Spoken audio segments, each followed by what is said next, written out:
Bonsoir à tous, bienvenue dans Actu comme tous les soirs de 19h à 20h pour décrypter autrement l'actualité de la région Nouvelle-Aquitaine et l'actualité est nombreuse aujourd'hui avec l'événement du jour, avec l'idée du jour ou encore le chiffre du jour. On vous proposera également le meilleur des invités de la rédaction de la semaine. N'Actu, la seule émission où l'on peut croiser dans la même pièce Geneviève Dariussec et Julien Doré. N'Actu, c'est parti.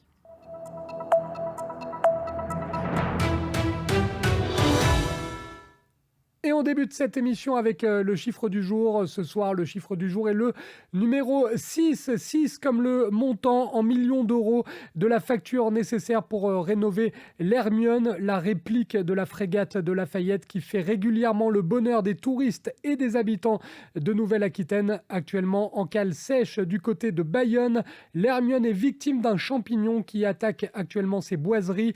Pour que le bateau puisse naviguer à nouveau, la facture de la rénovation est pour le moins salée puisqu'elle s'élève à un peu plus de 6 millions d'euros. Un appel aux dons est désormais envisagé pour rénover l'Hermione.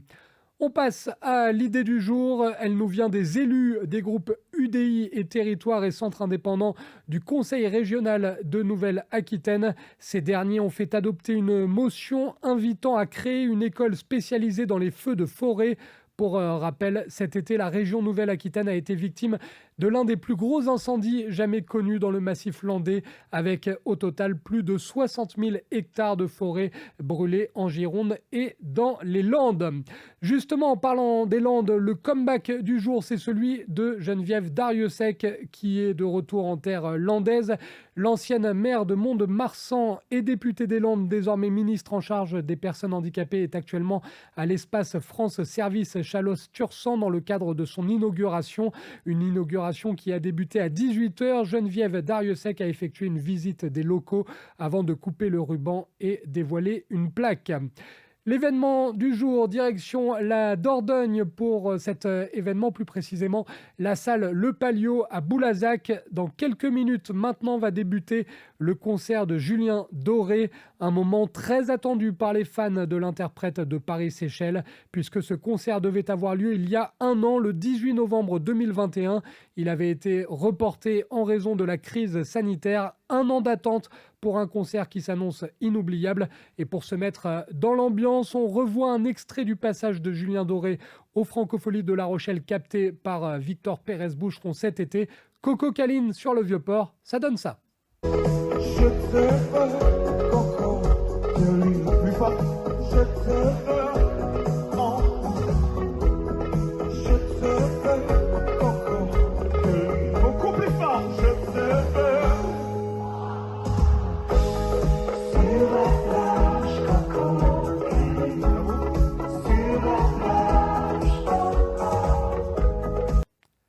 C'était Julien Doré sur la scène des Francopholies de La Rochelle. Cet été, on souhaite un bon concert à tous ceux qui seront ce soir du côté du Palio à Boulazac. N'Actu, ça continue jusqu'à 20h. Dans un instant, nous sommes de retour avec le meilleur de la semaine de la rubrique L'invité de la rédaction. À tout de suite dans N'Actu.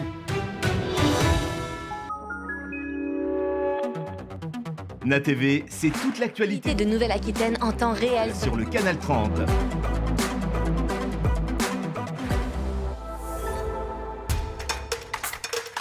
Le Nasport Live, ce sont les plus grands clubs de Nouvelle-Aquitaine. Okeanos sur NATV, l'émission consacrée à l'actualité du nautisme. L'actu, c'est l'actualité de Nouvelle-Aquitaine vue autrement sur NATV. Namas TV, l'émission idéale pour rester zen en Nouvelle-Aquitaine.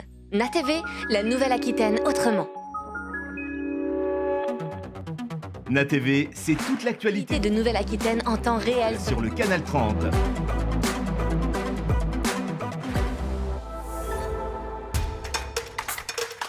Le Nasport Live, ce sont les plus grands clubs de Nouvelle-Aquitaine. Okeanos sur NATV, l'émission consacrée à l'actualité du nautisme. L'actu, c'est l'actualité de Nouvelle-Aquitaine vue autrement sur NATV. Namas TV, l'émission idéale pour rester zen en Nouvelle-Aquitaine. NATV, la Nouvelle-Aquitaine autrement.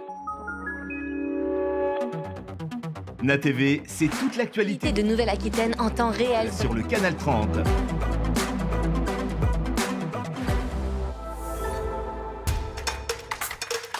Le Nasport Live, ce sont les plus grands clubs de Nouvelle-Aquitaine. Okeanos sur NATV, l'émission consacrée à l'actualité du nautisme. L'actu, c'est l'actualité de Nouvelle-Aquitaine vue autrement sur NATV. Namas TV, l'émission idéale pour rester zen en Nouvelle-Aquitaine. NATV, la Nouvelle-Aquitaine autrement.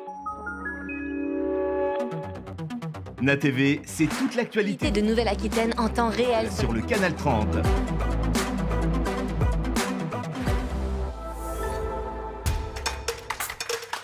Le Nasport Live, ce sont les plus grands clubs de Nouvelle-Aquitaine. Okeanos sur NATV, l'émission consacrée à l'actualité du nautisme. L'actu, c'est l'actualité de Nouvelle-Aquitaine vue autrement sur NATV. Namas TV, l'émission idéale pour rester zen en Nouvelle-Aquitaine. NATV, la Nouvelle-Aquitaine autrement. NATV, c'est toute l'actualité De Nouvelle-Aquitaine en temps réel. sur le canal 30.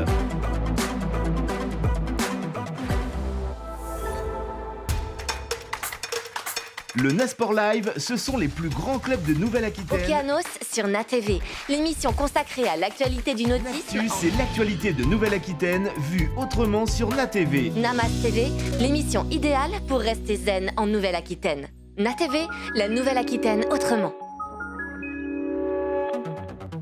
NATV, c'est toute l'actualité De Nouvelle-Aquitaine en temps réel. sur le canal 30.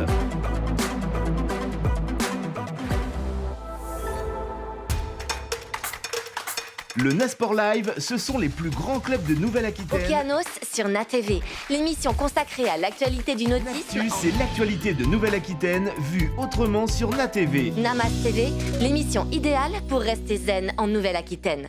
NATV, la Nouvelle-Aquitaine autrement.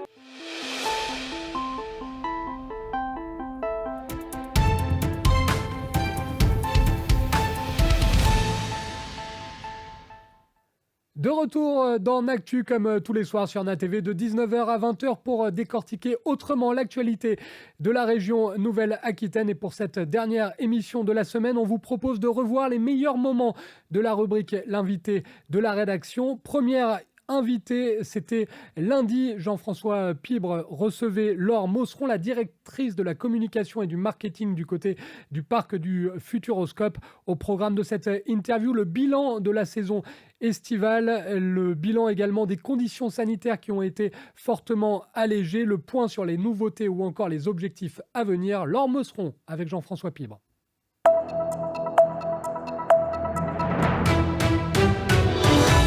Bonsoir, Laure Mosseron.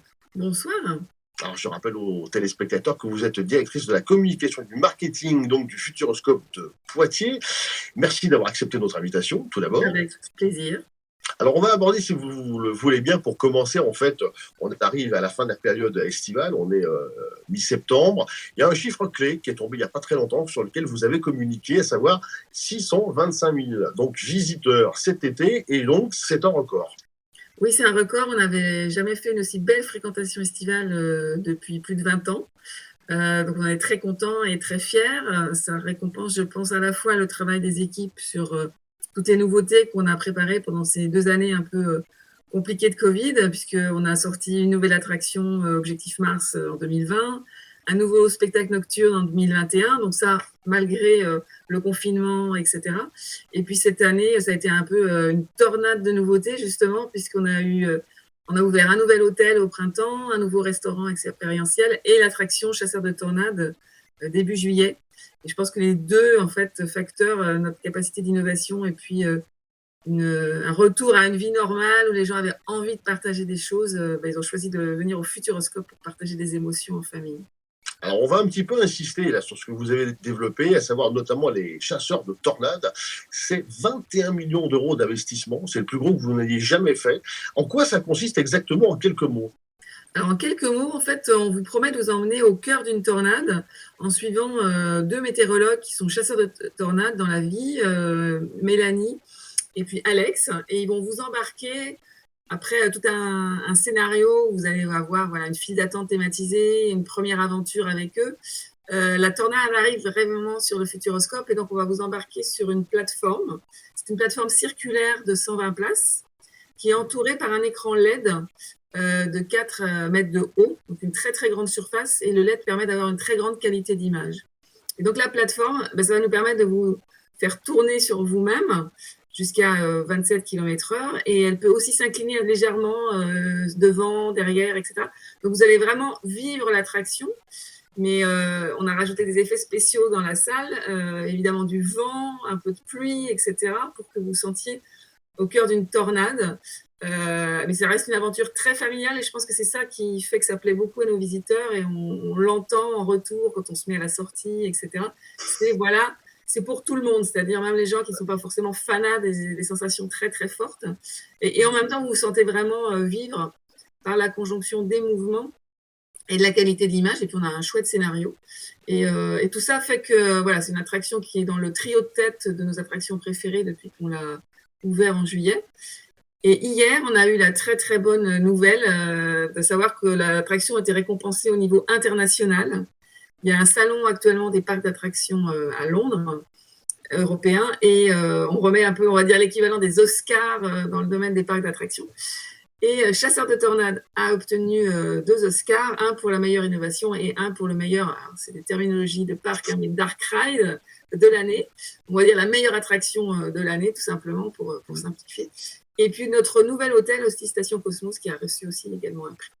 Donc, on est très fiers parce que ça veut dire que ce sont des réalisations françaises, mais de qualité internationale. Et on peut inviter les téléspectateurs à aller sur votre site internet, parce qu'il y a quelques images justement de la préparation et d'organisation de cette activité, et franchement ça vaut le coup d'œil. Alors vous avez aussi évoqué la création donc, de l'hôtel et d'un restaurant thématique. Là aussi c'est très nouveau et on est vraiment dans le futur. Hein. Oui, complètement. En fait, on avait ouvert en 2020 une attraction qui s'appelle Objectif Mars, et on avait déjà prévu de poursuivre en fait la thématisation et proposer aux gens de vivre vraiment une complète aventure spatiale, on va dire, comme Thomas Pesquet, avec un hôtel thématisé qui s'appelle Station Cosmos.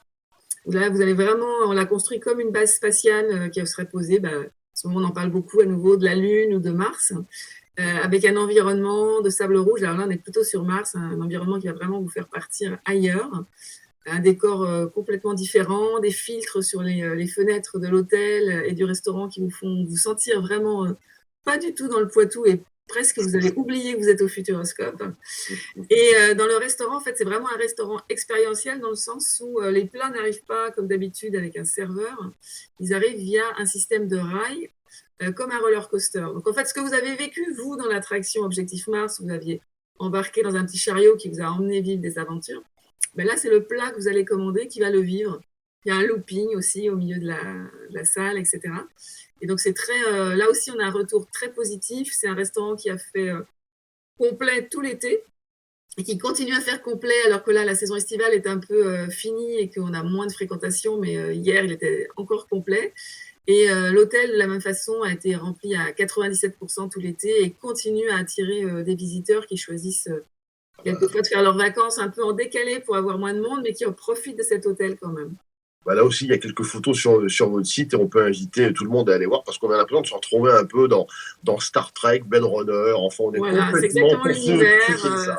Voilà. Des couloirs qui rappellent peut-être Alien, donc regardez bien, levez la tête pour voir ce qui se passe. Tout etc. à fait. Les amateurs, effectivement, seront sûrement comblés, parce qu'on est vraiment, on a l'impression effectivement d'être en 2190, je crois. Hein. Il y a une date. C'est ça, semble-t-il. Et puis on a, en dehors du restaurant et de l'hôtel, il y a un bar aussi qui a été très thématisé, avec une très jolie terrasse pour prendre un verre dehors, profiter de l'été indien, c'est super. Alors justement, toutes ces animations que vous créez année par année depuis maintenant plusieurs décennies, le profil, vous l'avez un peu évoqué, mais c'est familial, mais pas que. C'est très famille, et famille au sens large, c'est-à-dire intergénérationnel, c'est des parents avec des enfants, quand même à pratiquement 80% toute l'année. Mais on intègre dans ces 80% aussi des grands-parents avec leurs petits-enfants. Et on en voit de plus en plus, on est très heureux. Et puis c'est intergénérationnel même à l'intérieur de la famille, c'est-à-dire qu'on est un parc qui est apprécié parce qu'il y en a pour tous les goûts, entre les petits-enfants de 5-6 ans qui vont s'amuser à Futuropolis, les enfants plus grands et les ados. Voilà, on peut en trouver pour tous les membres de la famille. Et puis après, 20% de nos visiteurs à peu près, ce sont plutôt des adultes ou des scolaires. Qu'est-ce qu'on vient chercher justement? Parce que le parc d'attractions en France, c'est quelque chose qui fonctionne bien globalement, mais on vient chez vous pour quelles raisons, au pluriel ou au singulier? Je pense qu'on vient chez nous globalement, dans les parcs d'attractions, on y va pour se créer des souvenirs et partager des moments en famille qui soient un petit peu extraordinaires, qui sont en même temps généralement pas forcément très très éloignés. C'est pas comme un voyage à l'étranger. Voilà, entre 3 et 5 heures de route, on peut trouver un parc qui va vous emmener dans un univers qui va complètement vous déconnecter du quotidien, vivre des aventures, se créer des souvenirs. Et je pense qu'on vient aussi en particulier au Futuroscope pour justement ce côté intergénérationnel qu'il n'y a pas forcément dans tous les parcs. Il y a des parcs qui sont plus typés jeunes adultes avec des sensations très très fortes, ou d'autres dans un univers des fois un petit peu enfantin où les adultes peuvent se sentir un petit peu ennuyés et vous avez l'impression qu'ils viennent pour faire plaisir mais participent peut-être pas autant que leurs petits-enfants. Et nous, on nous redit ça. Un côté, je pense aussi, Futuroscope, très beau. Tout simplement, on a une belle architecture. On est un parc avec des arbres, avec des espaces d'eau. C'est très différent aussi d'autres parcs confrères où on est sur des univers très urbains, reconstitués, etc. Et puis, on a toujours voulu garder au Futuroscope le fait qu'on n'est pas un parc scientifique, on n'est pas un parc purement pédagogique, mais on cherche, en fait, dans le mix de nos attractions, toujours à titiller un peu la curiosité de nos visiteurs. Ça, c'est vraiment quelque chose qui fait partie de notre ADN et qu'on veut conserver. Et donc, voilà, on pense qu'on s'adresse aux gens curieux et qu'en fait, tout le monde est curieux. Un enfant de 5 ans est curieux, une personne de 70 ans reste curieuse. Et en fait, les curieux, ils peuvent s'amuser chez nous et passer d'une attraction comme Choc Cosmique où ils vont vraiment apprendre des choses, mais d'une façon ludique sur l'univers, à aller tester Objectif Mars où c'est de la pur plaisir, très sincèrement, c'est un roller coaster. Là, on est vraiment pour vivre de la pure sensation physique. Et aller derrière écouter Thomas Pesquet qui vous explique de façon très simple aussi des choses intéressantes sur l'espace. Voilà. Donc, c'est ce mélange en fait, de ludique et de moments où on peut réfléchir et rester curieux. Et à peu près aujourd'hui, combien d'attractions et quelles sont celles qui sont entre guillemets sur le podium? Celles qui sont sur le podium, c'est l'Extraordinaire Voyage qu'on avait ouvert en 2017. Une plateforme, là encore, mais qui bascule les pieds dans le vide, où on vous propose un voyage un peu comme Jules Verne. En fait, Jules Verne avait fait un voyage en 80 jours, où c'est un voyage autour du monde en quelques minutes, mais qui donne aussi des sensations qui sont très euphorisantes. Là encore, c'est quelque chose qui est accessible à tout le monde. Et puis après, les deux autres, c'est Objectif Mars et Chasseur de Tornades, nos attractions qu'on vient de créer, donc on en est très contents. Et puis après, des attractions un peu plus anciennes qui sont toujours très prisées, Danse avec les robots, qui est aussi une attraction qu'on ne peut pas trouver ailleurs. Arthur, l'aventure cadet, La Vienne dynamique, le spectacle de magie que l'on a pendant les vacances et qui a été élu meilleur spectacle de magie. On a beaucoup, si les gens regardent en fait sur nos brochures ou sur notre site internet, on a beaucoup d'attractions en fait qui sont dans le top des attractions mondiales. Et c'est un peu pour ça aussi que notre slogan publicitaire, c'est toutes les forces d'attraction, parce qu'en fait, au Futuroscope, vous avez des attractions d'un très très haut niveau. Très haut niveau, ouais. Justement, qu'est-ce qui... je ne sais pas comment vous poser la question, mais en quelques mots, on voit bien toute la technologie. Aujourd'hui, on est là-dedans. Donc, ce qui fonctionne, c'est pas simplement l'immersif, la 3D. Ça fonctionne, mais il y a aussi les spectacles de magie qui peut aussi et qui continuent finalement de se faire rêver. Oui, c'est les spectacles de magie, des choses, on va dire, simples. En fait, un spectacle de magie, ça existe depuis plus de 100 ans. Mais là, on a là aussi la petite touche Futuroscope et notre magicien Bertrand Lotte a joué avec des technologies comme les hologrammes, etc., pour agrémenter son spectacle de magie. Et puis après, on a des choses très simples, entre guillemets, mais qui sont vraiment sur le domaine du partage. On a créé toute une zone qui s'appelle Futuropolis, qui est vraiment comme une mini-ville pour les enfants, avec plein de petites attractions pour eux. Ils peuvent conduire des voitures électriques dans un vrai parcours automobile, ils peuvent conduire des bateaux sur l'eau, etc. Et ça fait partie maintenant, la zone en son entier, en fait, aussi des top attractions. Les gens, ils passent en moyenne 2 heures pratiquement sur une journée de visite. Et là, ce que les gens aiment, c'est justement pouvoir faire des choses avec leurs enfants. Il y a des attractions où c'est vraiment les enfants qui sont la vedette. Il y a des attractions où c'est les parents et les enfants ensemble, et c'est ça que les gens aiment. D'un point de vue, parce que l'avenir est toujours devant nous, par définition, vous venez de remporter un prix, justement. Vous nous l'avez annoncé il y a quelques minutes. Demain, après-demain, il y a, j'imagine, déjà des projets en cours. Quels sont-ils ? Tout à fait. En fait, on travaille toujours pratiquement avec une vision à 5 ans. Et on avait déjà un peu annoncé notre vision en 2020 pour les 5 prochaines années. Donc là, on a déjà franchi certaines étapes avec ces 2 grosses attractions, Objectif Mars, Chasseur de Tornades, le premier hôtel et les restaurants. L'année prochaine, nous allons ouvrir un 2e hôtel thématisé sur un thème complètement différent, puisqu'on sera plutôt sur un thème d'éco-lodge, donc de petites cabanes en bois. Chaque chambre sera une petite cabane posée autour d'un plan d'eau, des plantations d'eau, on va mettre des nichoirs pour les oiseaux, etc. On veut vraiment être dans un univers très calme, très paisible, qui vous déconnecte du quotidien. Et puis en 2024, on va ouvrir un second parc, un parc aquatique, juste à côté en fait du premier parc historique du Futuroscope, qui sera situé voilà, à côté des hôtels. Et on va vraiment basculer sur un niveau de resort, puisque ça sera un parc aquatique qui méritera à lui seul au minimum une demi-journée de visite, voire une journée. Et là, l'objectif, ça sera de faire venir des gens de plus loin, donc plutôt à plus de 2 heures, plus de 3 heures de route. C'est déjà ce qui s'est passé cet été. On a vu toute notre progression, on l'a fait avec des gens qui viennent de plus loin. Pour des gens qui restent plus longtemps et qui en deviennent vraiment de plus en plus une destination de vacances à part entière, de mini-vacances pour 3 jours, etc. Alors, parc aquatique, ça va être des animations autour de l'eau, on imagine. C'est un parc clos. Voilà, Mmh. donc on pourrait y venir toute l'année, y compris en hiver, etc. Avec, comme dans un parc classique, des zones à sensations, avec des toboggans, parce qu'il y en a toujours, voilà. Des zones pour les enfants. Comme on a fait Futuropolis, il y aura une zone vraiment pour les enfants, pour qu'ils s'amusent avec de l'eau, parce qu'on sait que c'est quelque chose qui est très important pour les enfants, et les plus jeunes encore plus. Et puis des zones d'immersion. Donc on va essayer aussi de faire complètement un parc aquatique très différent de ce que vous avez pu voir ailleurs. Ailleurs, on est souvent sur des univers de faux îles désertes, de faux palmiers, de faux rochers, etc. Là, je ne peux pas vous en dire encore beaucoup plus, c'est un peu top secret, mais je peux vous promettre que ça sera complètement différent de ça. Et on va vous immerger, on va vous faire des choses, vivre des choses avec l'image, avec la lumière, avec les projections.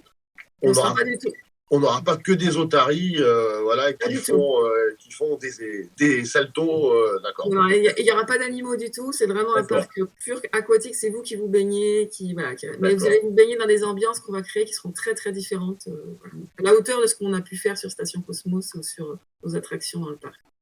Un petit mot, peut-être pour terminer quasiment, mais il y a eu cette crise du Covid, évidemment, pendant près de 2 ans, 2 ans et demi. Comment vous en êtes sortis finalement? Enfin, comment vous avez traversé cette période compliquée, j'imagine, pour vous? C'était effectivement très compliqué, ne serait-ce que parce que le parc, en 2021, par exemple, a été fermé 7 mois sur 12, qu'on a divisé pendant 2 ans notre chiffre d'affaires par 2. On s'en est sorti déjà parce qu'on a des actionnaires de confiance qui ont cru dans le rebond et dans les projets qu'on avait présentés avant le Covid, de les maintenir. Donc à la fois le département qui est propriétaire des lieux et la caisse la Compagnie des Alpes et la Caisse des dépôts qui a aidé au financement de tout ce nouveau projet là, de ce qui se passe hors du parc et du parc aquatique. Et puis aussi grâce aux équipes qui sont reparties très vite à accueillir les visiteurs après 7 mois de repos forcé avec beaucoup d'enthousiasme. Et voilà, ça a été des moments aussi compliqués parce qu'on est passé un encéphalogramme plat d'un seul coup, beaucoup de monde. Et cette année aussi a été compliquée pour les équipes parce qu'on a eu beaucoup de sorties de nouvelles attractions et c'est beaucoup de travail à chaque fois. Mais voilà, là, pour nous, c'est vraiment la récompense à la fois d'avoir la fréquentation qui vient, d'avoir les notes, la satisfaction des visiteurs, puis après d'avoir les récompenses internationales. C'est la petite cerise sur le gâteau de l'été, voilà. Et ça se comprend. Et dernière question avant de vous laisser et de vous remercier. Avant la fin de l'année, là on est en septembre, est-ce qu'avant décembre, il y a un événement particulier qu'on pourrait annoncer?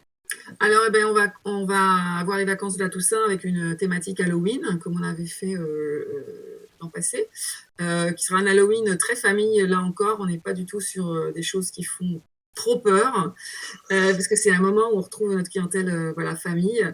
Et puis à Noël, de la même façon, des illuminations qui vont transformer le parc et lui rendre un petit côté féerique. Et puis on a évidemment l'avantage au Futuroscope d'avoir quand même beaucoup d'attractions qui sont à l'intérieur. Donc voilà, on est un parc qui se visite traditionnellement facilement aux vacances de la Toussaint et à Noël. Et on pense qu'avec l'été qu'on a eu, on espère avoir une très belle fréquentation sur ces 2 périodes. Et battre un nouveau record, on le rappelle, vous avez fait 625 000 visiteurs cet été, vous avez battu le record historique du parc. Merci Laure Merci à vous. et à très bientôt. Bonne fin de journée. Merci. Bonne journée à tous. Au revoir. C'était Laure Mosseron, directrice communication et marketing du Futuroscope au micro de Jean-François Pibre. Ne bougez pas, Nactu revient dans un instant avec deux autres invités de la rédaction. Gauthier Détré, un champion du monde de boucherie qui vit en Gironde, et puis Marc Panodou qui a lancé une plateforme pour apprendre l'anglais de manière ludique et facile. Nactu, nous sommes ensemble jusqu'à 20h, on revient dans un instant.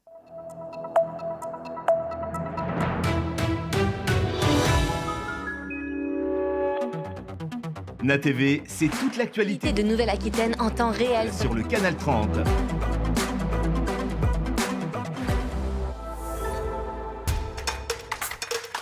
Le Nasport Live, ce sont les plus grands clubs de Nouvelle-Aquitaine. Okeanos sur NATV, l'émission consacrée à l'actualité du nautisme. C'est l'actualité de Nouvelle-Aquitaine vue autrement sur NATV. Namas TV, l'émission idéale pour rester zen en Nouvelle-Aquitaine. NATV, la Nouvelle-Aquitaine autrement. NATV, c'est toute l'actualité De Nouvelle-Aquitaine en temps réel. sur le canal 30.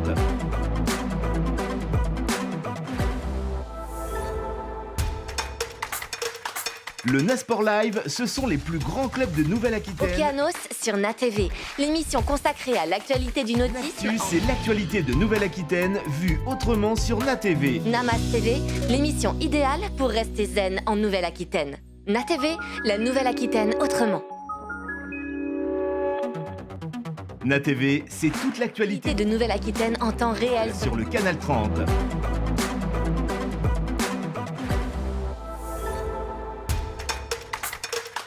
Le Nasport Live, ce sont les plus grands clubs de Nouvelle-Aquitaine. Okeanos sur NATV, l'émission consacrée à l'actualité du nautisme. C'est l'actualité de Nouvelle-Aquitaine vue autrement sur NATV. Namas TV, l'émission idéale pour rester zen en Nouvelle-Aquitaine. NATV, la Nouvelle-Aquitaine autrement. NATV, c'est toute l'actualité De Nouvelle-Aquitaine en temps réel. sur le canal 30.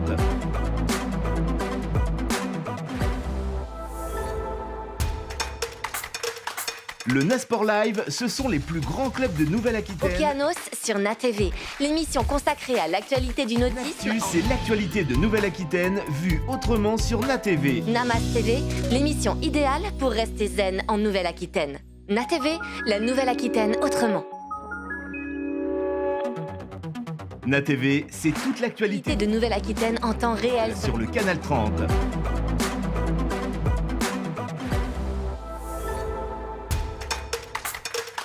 Le Nasport Live, ce sont les plus grands clubs de Nouvelle-Aquitaine. Okeanos sur NATV, l'émission consacrée à l'actualité du nautisme. C'est l'actualité de Nouvelle-Aquitaine vue autrement sur NATV. Namas TV, l'émission idéale pour rester zen en Nouvelle-Aquitaine. NATV, la Nouvelle-Aquitaine autrement. NATV, c'est toute l'actualité De Nouvelle-Aquitaine en temps réel. sur le canal 30.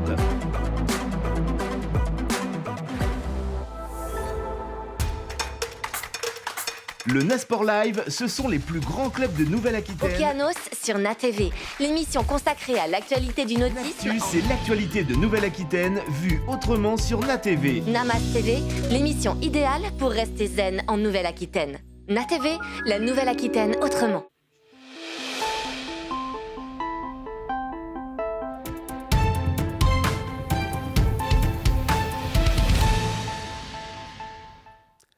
De retour dans Actu, nous sommes ensemble jusqu'à 20h pour évoquer l'actualité de Nouvelle-Aquitaine et comme tous les vendredis pour revoir les meilleurs moments de la rubrique L'invité de la rédaction. Nous venons de voir Laure Mosseron, la directrice communication et marketing du Futuroscope, place désormais à un petit jeune, Gauthier Détré, boucher à Arsac en Gironde.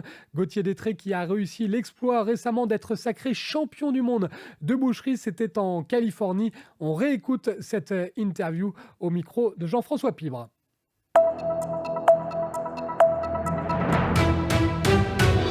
Bonjour Gauthier Détré. Bonjour. Alors vous êtes boucher à Arsac en Gironde, vous avez 22 ans et vous avez été sacré champion du monde de boucherie dans la catégorie Jeune Boucher début septembre, le 2 et 3 septembre précisément, à Sacramento, en Californie. Tout d'abord, bravo, évidemment. Comment s'est passé, comment vous avez obtenu cette couronne mondiale, Gauthier, tout d'abord? Alors, ben, tout simplement, si vous voulez, c'est que donc, dans ma catégorie, donc jeune boucher, on a donc différents morceaux de carcasse de différentes espèces, donc bœuf, agneau, porc et volaille. Et on doit réaliser donc en 2 heures et demie un maximum de préparation bouchère en utilisant bien sûr tous les morceaux. Et donc réaliser un buffet. Et vous avez d'autres contraintes ou pas? Est-ce qu'il y a des recettes précises? Est-ce qu'on vous impose d'autres choses? Alors oui, il y a des choses donc bien précises à faire. Donc par exemple, dans le bœuf, on devait faire des steaks. Donc je devais les faire dans n'importe quel morceau. Ça, c'est à moi de décider. En agneau, je devais faire donc un produit à base de pâte. Donc j'ai fait une tourte. Et en volaille, je devais faire quelque chose à base pour frire.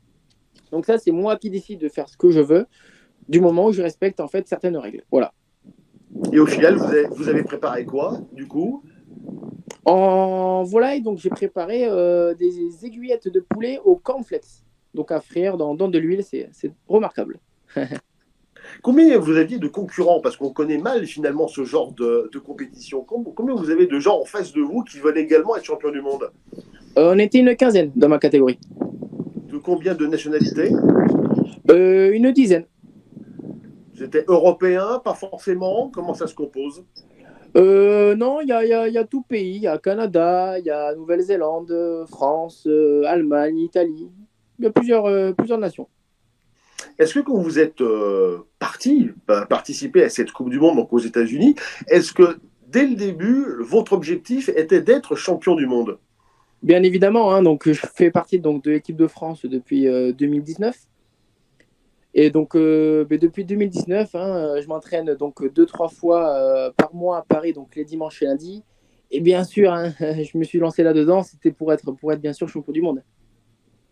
Avec quel, quand on s'inscrit comme ça dans ce genre de compétition, parce que tout le monde ne s'inscrit pas à ce type de choses, quel est votre objectif derrière tout cela? C'est de montrer aux autres pays en fait que la France, on a un savoir-faire déjà qui est inné. Hein. On a donc des CFA pour apprendre aux jeunes tout simplement le métier, qui n'est pas le cas dans d'autres pays. Donc voilà, c'est pour montrer vraiment le savoir-faire et puis la boucherie à la française, quoi. Est-ce que vous avez douté à un moment donné dans cette compétition, pardon? Est-ce qu'il y a un moment donné, vous avez eu un concurrent qui vous a poussé justement à aller encore plus loin que vous pensiez? Alors ça, je ne peux pas le savoir, puisque les concurrents en face, donc je ne les vois pas, entre guillemets, hein, parce qu'ils sont en face de moi, moi je suis dans mon truc, et donc je ne le regarde pas forcément. Donc je ne peux pas vraiment savoir si à un moment donné, il y a eu un concurrent ou pas qui était vraiment serré avec moi. Moi, j'étais focalisé sur mon objectif, sur mes préparations et puis mon concours, tout simplement. Le jury est composé de professionnels, de restaurateurs. Comment il est composé, ce jury? Donc oui, le jury donc, est composé donc, de professionnels hein, dans la boucherie et donc est constitué donc, en général de un jury par pays. Quel souvenir vous avez envie de garder de cette compétition, Gauthier? Le souvenir, bien sûr, ce serait la cérémonie, hein, la cérémonie des prix. Hein, c'est quelque chose d'exceptionnel, hein, qu'on appelle notre prénom comme ça sur la première place. Ça fait grande émotion. Et pour que les gens se rendent compte, vous montez sur un podium, il y a la Marseillaise, oui, c'est comme ça que ça se passe? Exactement, voilà, c'est ça. Donc on nous appelle champion du monde, Détré Gauthier, on monte, il y a Marseillaise et puis tout le monde qui nous applaudit. Après on descend, il y a tous les photographes, les photos, etc. Et où est cette couronne? Elle est chez vous? Elle est dans la boucherie? Où elle se trouve, cette couronne mondiale? Alors pour le moment, elle est chez moi parce que donc depuis donc, je suis rentré mardi, je n'ai pas encore repris le travail, j'ai pris quelques jours de vacances. Donc pour le moment, elle est encore chez moi, en effet. Alors, on va faire un petit bond dans le passé, si vous le voulez bien, parce que c'est pas votre premier titre. Hein. Vous êtes également champion d'Europe. Vous avez gagné, vous avez participé aussi au World Skills de Lyon cette année avec une médaille de bronze, et j'en passe et des meilleurs. Est-ce qu'à ce niveau-là, à 22 ans, Gauthier, on peut parler de génie?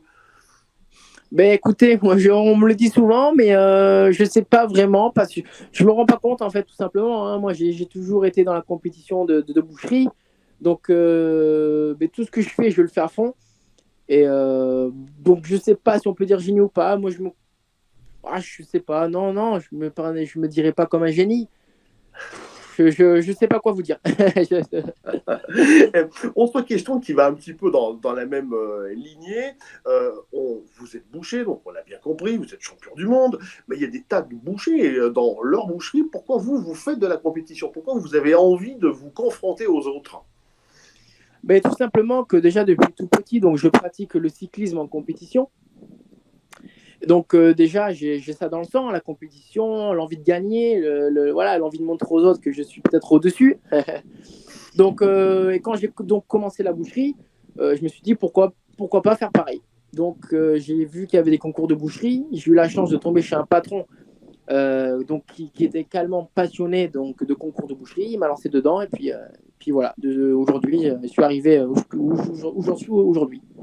Et le métier de boucher, vous êtes tombé dedans quand vous étiez petit, c'est le hasard, c'est une vocation? C'est une vocation, oui, parce que on va dire que donc, mes grands-parents avaient une maison de campagne en Dordogne. Et donc depuis tout petit, à l'âge de 5-6 ans, mon grand-père m'emmenait chez le boucher du village. Et voilà, ce boucher-là m'a toujours fait le tour de la boucherie, montré des morceaux, fait même couper de la viande. Et donc voilà, je me suis dit, ouais, c'est ça que je veux faire. Et quel plaisir vous prenez à exercer ce métier? C'est un plaisir, et c'est un plaisir, je ne peux même pas l'expliquer, hein. C'est même pas un plaisir, c'est une passion. Quand je me lève le matin, voilà, j'ai qu'une envie, c'est d'aller retrouver mon morceau de viande et puis aller le montrer aux clients, le découper aux clients, leur faire connaître, et puis voilà. Quelles sont les qualités, selon vous, hein, pour qu'un jeune puisse s'épanouir dans cette profession? Alors tout simplement, déjà, il faut tomber chez un bon patron. Voilà, chez un patron qui a envie de transmettre, qui a envie de montrer, qui a envie de faire progresser tout simplement le jeune. Et puis ensuite, après, il ne faut pas hésiter à poser des questions. Si on a des doutes, pourquoi pas même changer de boucherie pour aller voir ailleurs, pour connaître d'autres façons de travailler. Donc, faut y aller, faut se lancer tout simplement. Alors, je reviens à vos titres, hein, champion du monde, champion d'Europe. Qu'est-ce qu'il y a au-dessus? Il y a quelque chose encore au-dessus? Non, au-dessus, il n'y a rien. Donc, l'avenir, c'est la Coupe du Monde des adultes, entre guillemets? Voilà, c'est ça, la Coupe du Monde des adultes. Et puis après, au niveau donc, national, il y a le concours du meilleur ouvrier de France, que bien sûr, j'aimerais remporter. Dernière question, peut-être. Est-ce que vous avez des rêves? Vous avez envie de créer une boutique, un restaurant, devenir chef? Est-ce que vous avez des idées pour votre futur? Déjà, le rêve, donc, c'était d'être champion du monde. Donc ça, déjà, c'est réalisé. Et le suivant, donc, ce serait d'ouvrir, en effet, ma boucherie. Du côté de la Gironde, on imagine, vous restez à la maison? Oui. J'aimerais bien, ouais, du côté de la Gironde. Après, voilà, hein, on verra on verra ce qu'on me propose ou quoi. Mais j'aimerais bien, ouais, du côté de chez moi. Même pourquoi pas, même reprendre carrément la boucherie de mon patron actuel. Eh bien, écoutez, Gauthier, merci d'avoir répondu à nos questions. On vous souhaite bonne chance pour la suite et encore bravo. Merci. Merci beaucoup. C'est gentil. Au revoir. Et le dernier invité de la rédaction aujourd'hui dans Actu, c'est Marc Panodou qui répond aux questions de Clément Darbieux. Marc Panodou qui a lancé WheezyBoost, une plateforme numérique originale pour apprendre l'anglais. Vous allez peut-être savoir où est Brian. Moi, a priori, je pense qu'il est dans la kitchen.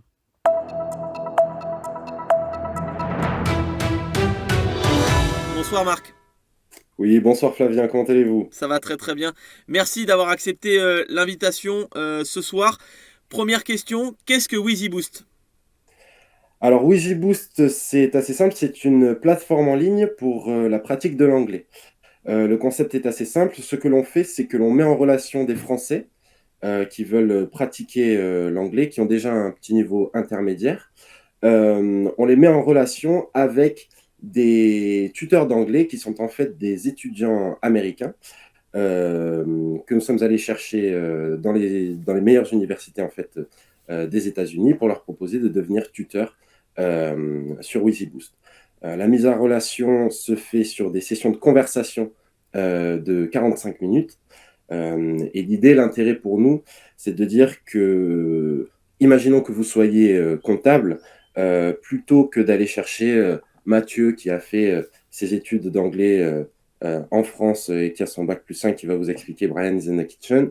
L'idée, c'est que vous puissiez aller chercher, que vous puissiez être mis en relation avec un étudiant américain, donc qui parle anglais et dont l'anglais est la langue maternelle, avec lequel qui étudie la comptabilité aux États-Unis et avec lequel vous allez pouvoir parler de comptabilité, donc actif, passif, comptabilité fournisseur. Il va connaître votre jargon professionnel et vous allez pouvoir progresser en anglais de cette manière. On a 7 tuteurs qui sont enregistrés pour le moment. On a des tuteurs, la moitié vient de Harvard. Ensuite, on a des tuteurs de Boston College, on a Tufts University, Valparaiso University, et il y en a d'autres qui sont en cours de recrutement. Aujourd'hui, si j'ai envie de progresser en anglais, je m'inscris sur votre site. Comment ça fonctionne? C'est juste une inscription? Je me mets en relation avec vous?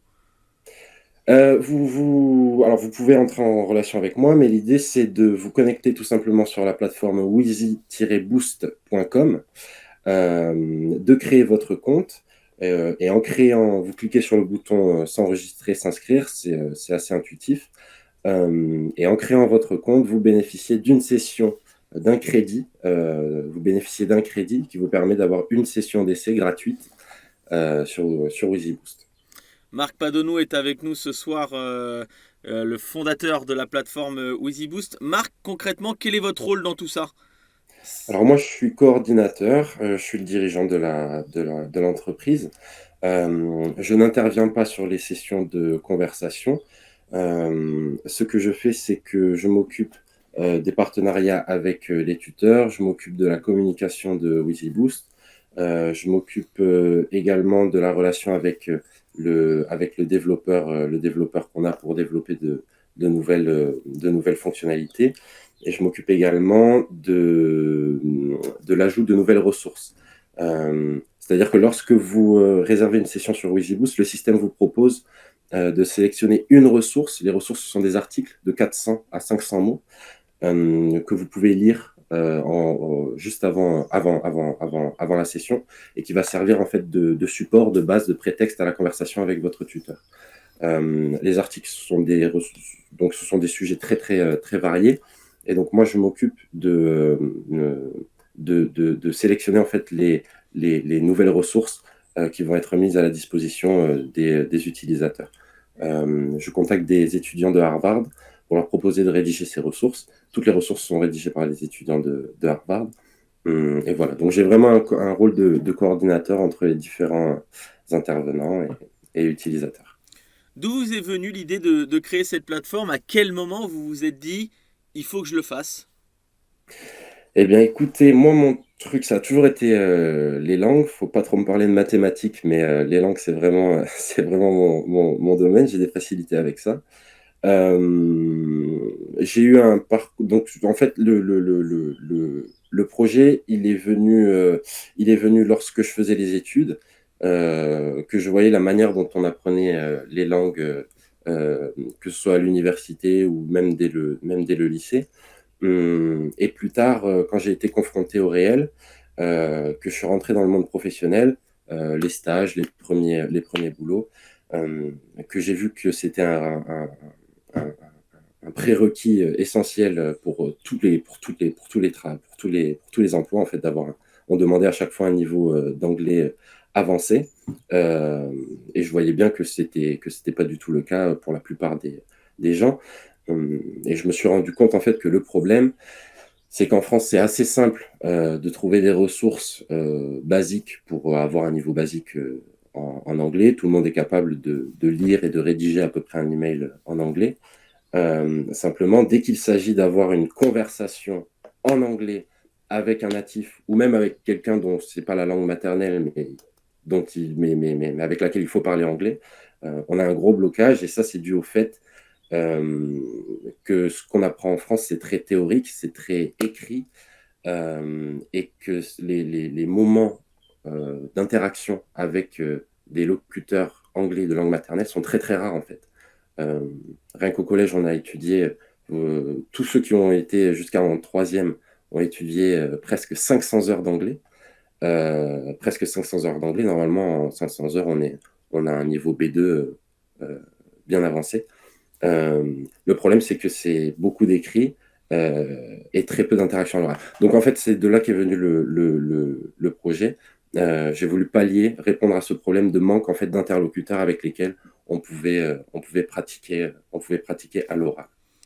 Sur WheezyBoost, la plateforme est accessible à tous, c'est-à-dire un niveau, on va dire, amateur, à un niveau presque professionnel? Alors, c'est une très bonne question. Tout ce qu'on demande, c'est d'avoir 18 ans pour s'enregistrer sur WheezyBoost. C'est ouvert à tous. L'idée, c'est vraiment, pour tirer le meilleur parti de la plateforme, on conseille quand même d'avoir un niveau B2. Simplement, c'est quand même... pardon, B2. On conseille quand même d'avoir un niveau B1. Mais c'est quand même ouvert à tous. Tous nos tuteurs ne parlent pas français.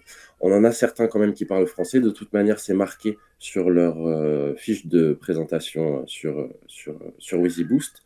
Mais voilà, l'idée c'est que lorsqu'on s'inscrit sur WheezyBoost, qu'on veut progresser en anglais, vous réservez des sessions de conversation de 45 minutes. L'idée c'est vraiment d'avoir 45 minutes qui se déroulent en anglais. Le concept, c'est pas de vous mettre en relation avec un tuteur qui va vous expliquer comment parler anglais en français. Vous comprenez ce que je veux dire? L'idée, c'est vraiment d'avoir 45 minutes en anglais avec un tuteur de langue maternelle. Donc, c'est pour ça que dans les prérequis, lorsque je vais chercher des étudiants américains pour qu'ils s'enregistrent sur WheezyBoost, le fait de parler en français, ce n'est pas un prérequis. Il y en a certains qui parlent français, donc pour les utilisateurs qui ont vraiment un niveau amateur. Mais voilà, on encourage vraiment nos utilisateurs à sauter le pas. Comme je vous disais, si vous avez été jusqu'en troisième, vous avez fait presque 500 heures d'anglais. 500 heures d'anglais. Si vous avez été au lycée, à l'université, on n'en parle même pas. Donc l'idée, c'est vraiment d'inciter les utilisateurs à sauter le pas, à sélectionner un tuteur qui ne parle pas français ou qui parle très peu français pour vraiment sauter le pas et se jeter dans le bain et pratiquer l'anglais à l'oral parce que c'est comme ça qu'on progresse. En moyenne, quelle est la fréquence des utilisateurs sur votre plateforme? C'est-à-dire, est-ce qu'on peut y aller le lundi, on peut y aller tous les jours, alors une fois par semaine? Est-ce que c'est disponible en pleine nuit, par exemple? Je sais pas, à 4 heures du matin, quelqu'un se lève et a envie de se dire, tiens, j'ai envie de progresser en anglais? C'est disponible à toutes les heures, 24 sur 7. Ce sont les tuteurs qui ouvrent en fait leur emploi du temps. Ils ouvrent des créneaux sur lesquels ils sont disponibles. La plupart des tuteurs sont basés aux États-Unis. J'en ai une ou deux en l'occurrence qui sont basés en France en ce moment parce qu'elles font un programme d'échange. Donc elles sont sur le fuseau horaire français.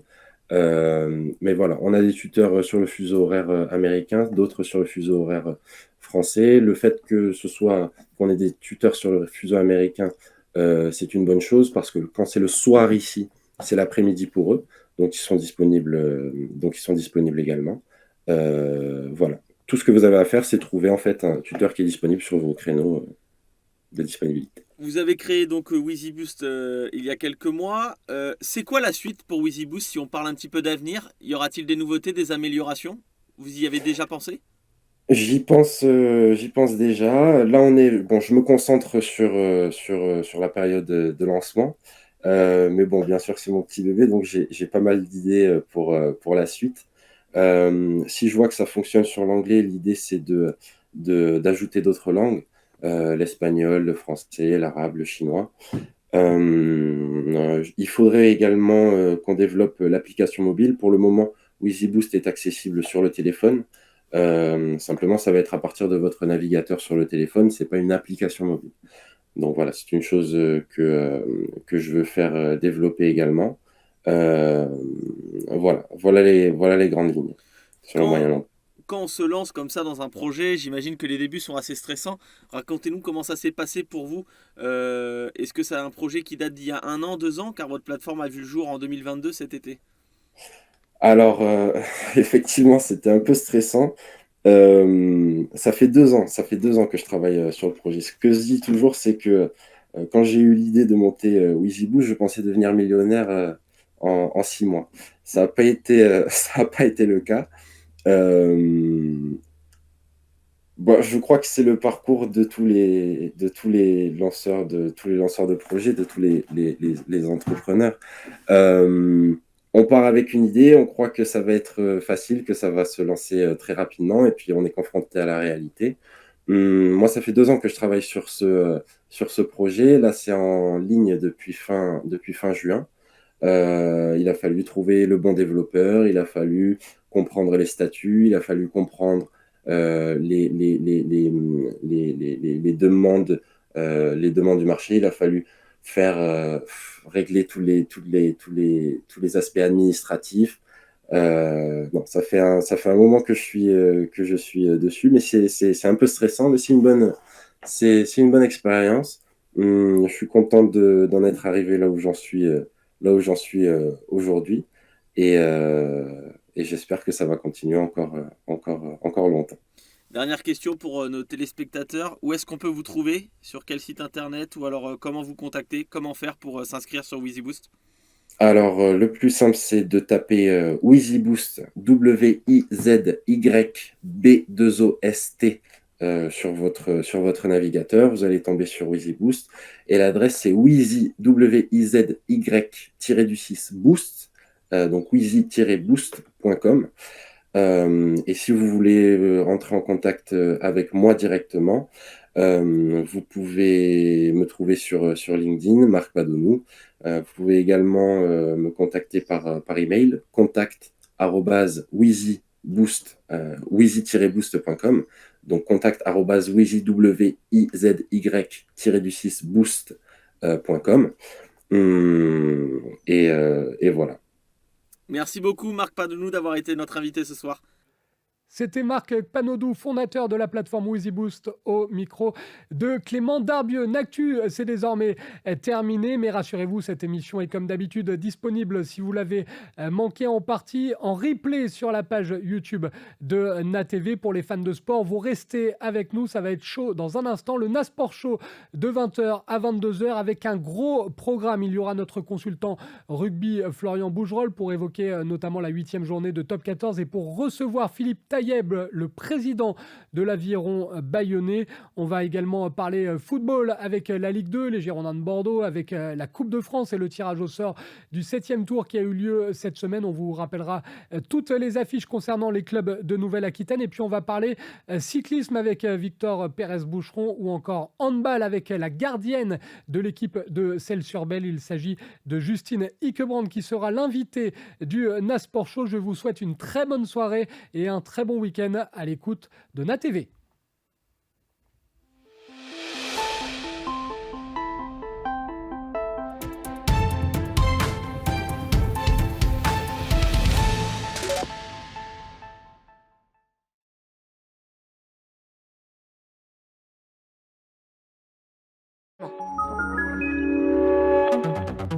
NATV, c'est toute l'actualité de Nouvelle-Aquitaine en temps réel sur le canal 30.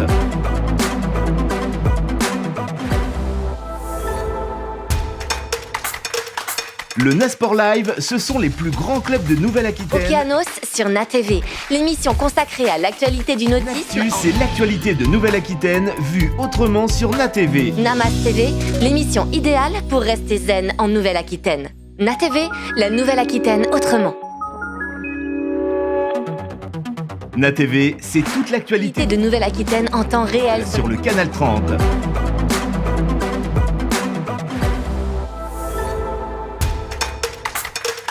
Le NASport Live, ce sont les plus grands clubs de Nouvelle-Aquitaine. Okeanos sur NATV, l'émission consacrée à l'actualité du nautisme. C'est l'actualité de Nouvelle-Aquitaine vue autrement sur NATV. Namas TV, l'émission idéale pour rester zen en Nouvelle-Aquitaine. NATV, la Nouvelle-Aquitaine autrement.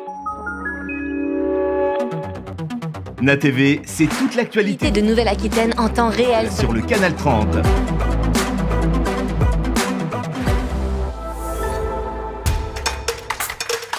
Le Nasport Live, ce sont les plus grands clubs de Nouvelle-Aquitaine. Okeanos sur NATV, l'émission consacrée à l'actualité du nautisme. C'est l'actualité de Nouvelle-Aquitaine vue autrement sur NATV. Namas TV, l'émission idéale pour rester zen en Nouvelle-Aquitaine.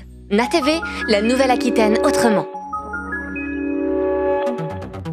NATV, c'est toute l'actualité De Nouvelle-Aquitaine en temps réel. sur le canal 30.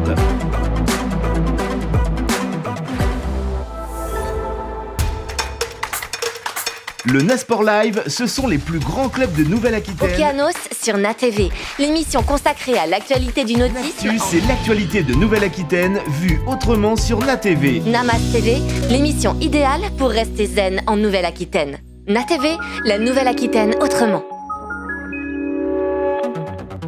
NATV, c'est toute l'actualité De Nouvelle-Aquitaine en temps réel. sur le canal 30.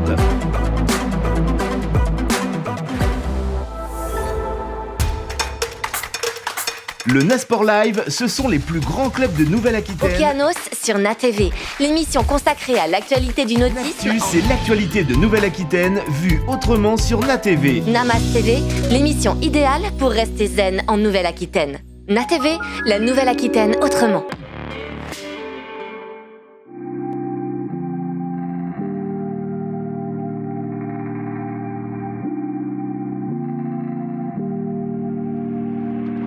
Je m'appelle Mathias, j'ai 26 ans. Je suis au club de Varese depuis maintenant 4 ans. Je suis apprenti BMF au club et j'ai différentes missions pour le club dans le cadre de mon apprentissage. Apprenti BMF, c'est déjà tout d'abord une formation, le brevet de moniteur de football. C'est une formation qui regroupe les différents CFF, les différents certificats fédéraux ainsi que certains modules. L'apprentissage nous permet aussi d'avoir des modules complémentaires dans notre formation. Et c'est également aussi un bénéfice pour le club puisque ça permet d'avoir une personne qui est salariée, puisque le contrat d'apprentissage c'est un contrat salarié, à temps plein au club. Donc ça permet d'effectuer différentes missions et de développer certaines choses qu'un bénévole par exemple n'aurait pas le temps en tout cas de développer, en tout cas pas aussi largement. Ouais, tu lui remets à Jérém. Jérém, tu fais partir Stéphane sur le côté, d'accord? Et ensuite on va venir trouver 2 joueurs devant le but, toi au deuxième, toi au premier, ok? On essaye?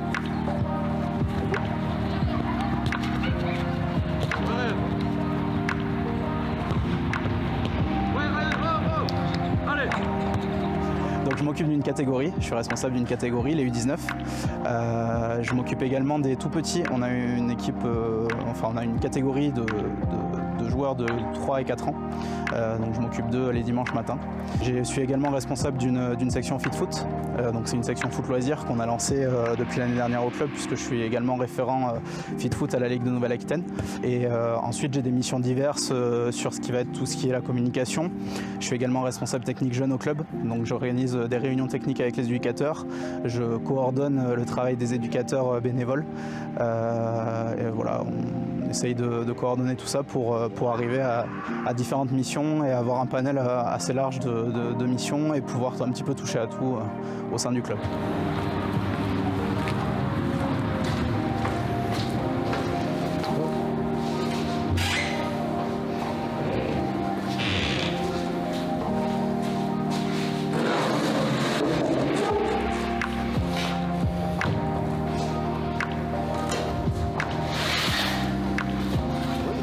C'est une opportunité énorme qui nous est arrivée puisqu'il est arrivé par l'intermédiaire de l'entraîneur senior il y a 4 ans et il s'est tout de suite impliqué dans les jeunes pour une équipe et après il en voulait toujours s'occuper plus de ces choses et un jour il y a 3 ans il nous a demandé, il voulait préparer un BPGEPS, il nous a demandé si on pouvait le prendre en apprenti.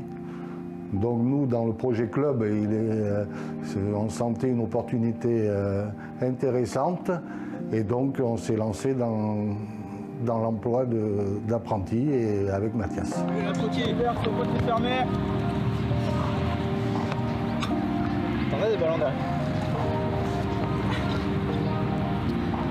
Mes ambitions, c'est après le BMF de pouvoir continuer potentiellement sur un apprentissage BEF, un brevet d'entraîneur de football, qui est le diplôme au-dessus.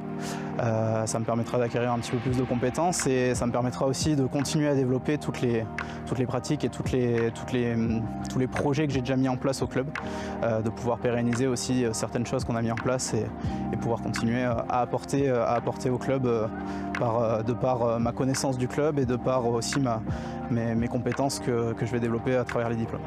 C'est la discapacité. C'est ballon des 19. Tu l'as mis dans la caisse physique. C'est pas à nous celle-là? Non, c'est les mêmes. Ah bon, on vole pas mes ballons.